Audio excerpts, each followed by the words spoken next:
Eu passei um tempo testando o novo robô aspirador top de linha da Samsung, o JetBot Plus. Ele tem design premium, faz mapeamento dos cômodos e usa um sensor LiDAR para isso. Será que ele vale os mais de R$7.000 que as varejistas têm cobrado? Fica aqui que eu quero te contar minha experiência com esse aspirador. Claro, se um desses te agradar e tiver com grana sobrando para isso, a gente deixou links para ele aqui na descrição. É um link afiliado, então a gente recebe uma pequena comissão que nos ajuda a continuar trazendo conteúdo por aqui. E a nossa dica para sempre pagar mais barato é usar o comparador Escolha Segura. Dá para comparar preços, testar cupons e receber alertas quando o que você quer chegou no preço que você pode pagar. É só baixar como aplicativo do Android ou extensão do seu navegador. Recados dados, bora de vídeo? Então sobe a vinheta.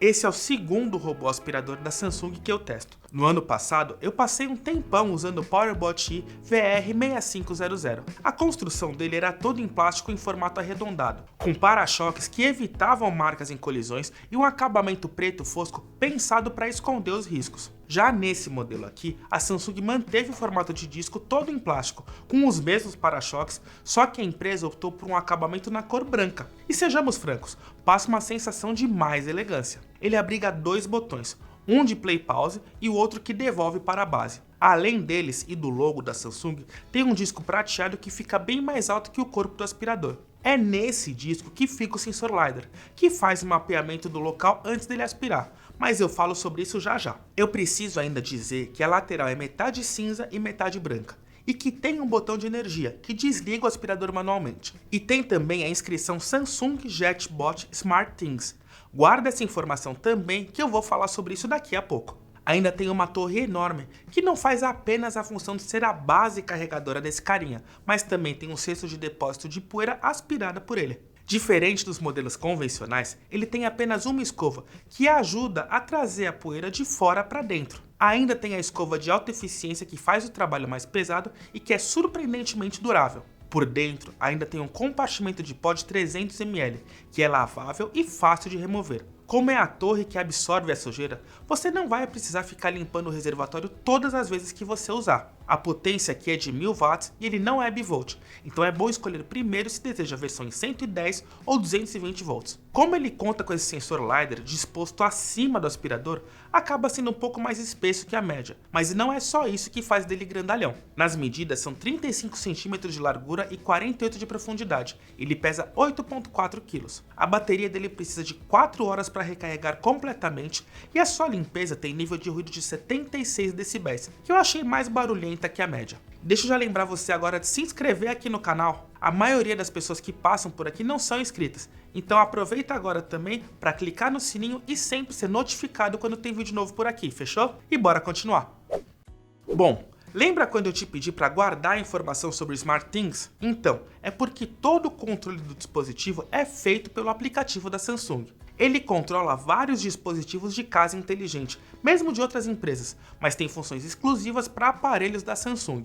Você conecta o aspirador ao aplicativo e ele passa a fazer parte da sua conta Samsung. A partir daí, todas as funções vão direto no SmartThings e ele não conta com controle remoto, porque a ideia é justamente essa, de fazer tudo pelo celular. Aliás, não só pelo celular, já que além da Bixby, você ainda pode usar os controles de voz do Google ou Alexa para fazer funcionar, limpar um cômodo específico ou voltar para a base. E aí eu vou dar a mesma dica de outras análises de aspiradores inteligentes. Muda o nome para um mais fácil, assim fica mais tranquilo de assistente reconhecer a sua voz. Ainda no SmartThings, você controla os modos de limpeza, a potência de sucção e se ele vai repetir a limpeza ao longo dos cômodos que você escolher até a bateria acabar. E foi esse que eu escolhi. Nos modos de limpeza, ele te dá 3 opções. Primeiro, limpar toda a área central e terminar pelas paredes. E tem o caminho inverso, começando pelas paredes para depois fazer a área central. Por fim, ele pode se deslocar em zigue-zague, limpando os cômodos com mais rapidez. Dá para criar um agendamento e também ver os relatórios de limpeza que ele gera, mostrando a área aspirada em metros quadrados e o tempo para isso. E antes de falar do principal recurso dele, que é o mapeamento, eu preciso de uma pausa para explicar sobre o sensor responsável por isso. Para mapear a área total da casa, saber se há obstáculos e áreas que ele não pode passar, a Samsung incluiu o sensor LiDAR no JetBot. Ele usa uma tecnologia chamada Time of Flight, ou tempo de voo em português, que calcula a distância dos objetos para ele. Assim, ele é capaz de mapear toda a cena de forma 3D, com informações precisas e detalhadas. Para isso, ele dispara pequenos feixes de luz em um ambiente, e essa luz retorna para ele. O sensor faz o cálculo dessa rota traçada e mapeia todo o ambiente. Se você é mais chegado em tecnologia, deve ter reparado que esse sensor está presente nos iPhones Pro e Pro Max desde o 12.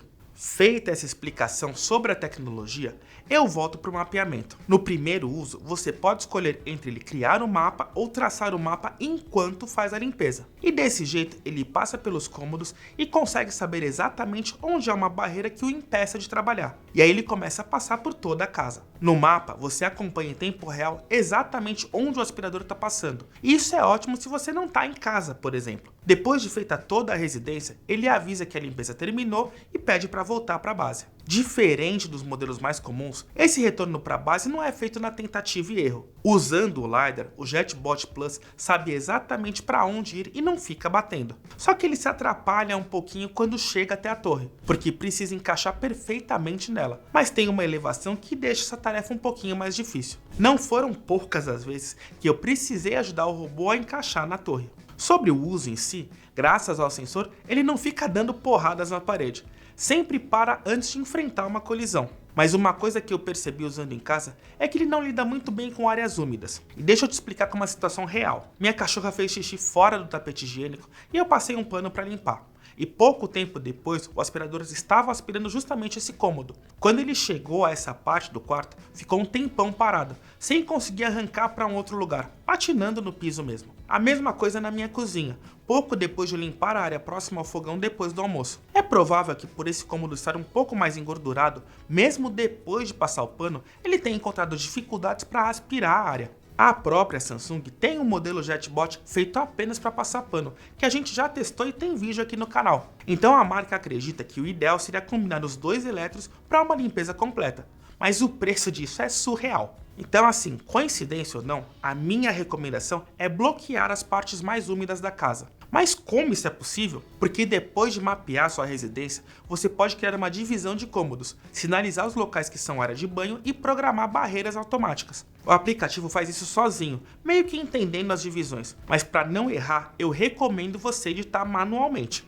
Aliás, o mais legal aqui é que ao dividir os cômodos, você pode determinar a potência de sucção em cada um deles, ou dá simplesmente para usar a potência inteligente, que o próprio aspirador sabe onde precisa de mais força. O único detalhe é que ele não salva mais de um mapa. Se você morar num sobrado, por exemplo, vai precisar apagar o mapa de um andar para criar o do outro. Dá ainda para escolher que o aspirador trabalhe em apenas um cômodo específico, o que eu usei bastante para limpar apenas a sala antes de uma visita. Mas uma coisa que eu senti falta nesse robô é a opção de português brasileiro. Em inglês, você pode escolher se a voz do aspirador vai ser masculina ou feminina, mas a versão em português é apenas de Portugal. Ainda no uso do dia a dia, como eu disse no começo do vídeo, a torre de carregamento ainda aspira toda a sujeira, e essa é a parte mais bacana de ver. É automático, encaixou na torre e ela começa o processo de sucção, que é rápido, mas bem barulhento. Até por isso, o ideal é você evitar agendar uma limpeza num horário que esteja dormindo, senão você vai acordar de susto. Antes de fechar, falta falar da manutenção. As escovas, tanto a de alta eficiência quanto a giratória e o cesto coletor de poeira são fáceis de remover e inteiramente laváveis. O reservatório de pó da torre também é fácil de acessar e toda a sujeira fica num saco idêntico ao de um aspirador de pó comum. Você pode jogar a sujeira no lixo e devolver para a torre ou ainda lavar se quiser. A Samsung manda também um saco e uma escova giratória extra. Bom, agora chegou a parte mais complicada desse vídeo. Mas antes, eu preciso dizer que essa foi a experiência mais completa que eu tive com o aspirador. Ter um sistema de mapeamento inteligente nos cômodos é algo que te ajuda de verdade a não ficar monitorando o aspirador. Na prática, isso é verdadeiramente praticidade. E o que diferencia robôs mais avançados daqueles de entrada ou mesmo de intermediários. Só que isso tem um custo, e passa dos R$ 7.500 na maioria dos varejistas. Eu encontrei uma promoção na Fast Shop quando escrevi esse roteiro, e nela o JetBot Plus saía por R$ 6.000, mas pode ser que ela tenha acabado quando você estiver vendo esse vídeo. Tá, e mesmo que ele custe R$ 6.000, eu não tenho como dizer de outro jeito. É impensável pagar essa quantidade de dinheiro em um aspirador. E ainda contando a minha experiência de uso para áreas mais úmidas, eu ainda teria que gastar mais R$ 1.800 naquele robô esfregão que eu falei. Ah, e ele nem é o modelo mais caro da Samsung. Ainda tem uma versão JetBot AI desse carinha aqui que fica a R$ 1 de alcançar o patamar dos 5 dígitos. O ponto é que por mais que eu tenha curtido muito o modelo, o preço ainda é muito acima do poder de compra da maior parte das pessoas. E quem já conhece a tecnologia e pode pagar, sabe que tem modelos Roomba da iRobot que ainda saem mais baratos. Mas se você quer um modelo de aspirador com mapeamento de controle por aplicativo e uso de comandos de voz, eu testei o da Positivo e gostei muito dele, e tá saindo em torno de R$ 1.300. Claro que o modelo da Samsung é melhor que o da Positivo, mas se o bolso ainda não permitir investir mais, dá para ser feliz com esse intermediário, desde que você tope fazer algumas concessões. Mas claro, essa é a nossa opinião. E você, o que achou? Deixa aqui nos comentários. E me fala também se você acha que o robô aspirador é necessário ou só frescura mesmo. Aproveita para deixar o like se você gostou do vídeo e compartilha com aquele amigo ou amiga que tá de bolso cheio e quer um robô aspirador completinho, fechou? Da minha parte eu fico por aqui e espero ver vocês nos próximos vídeos. Um grande abraço, meus queridos!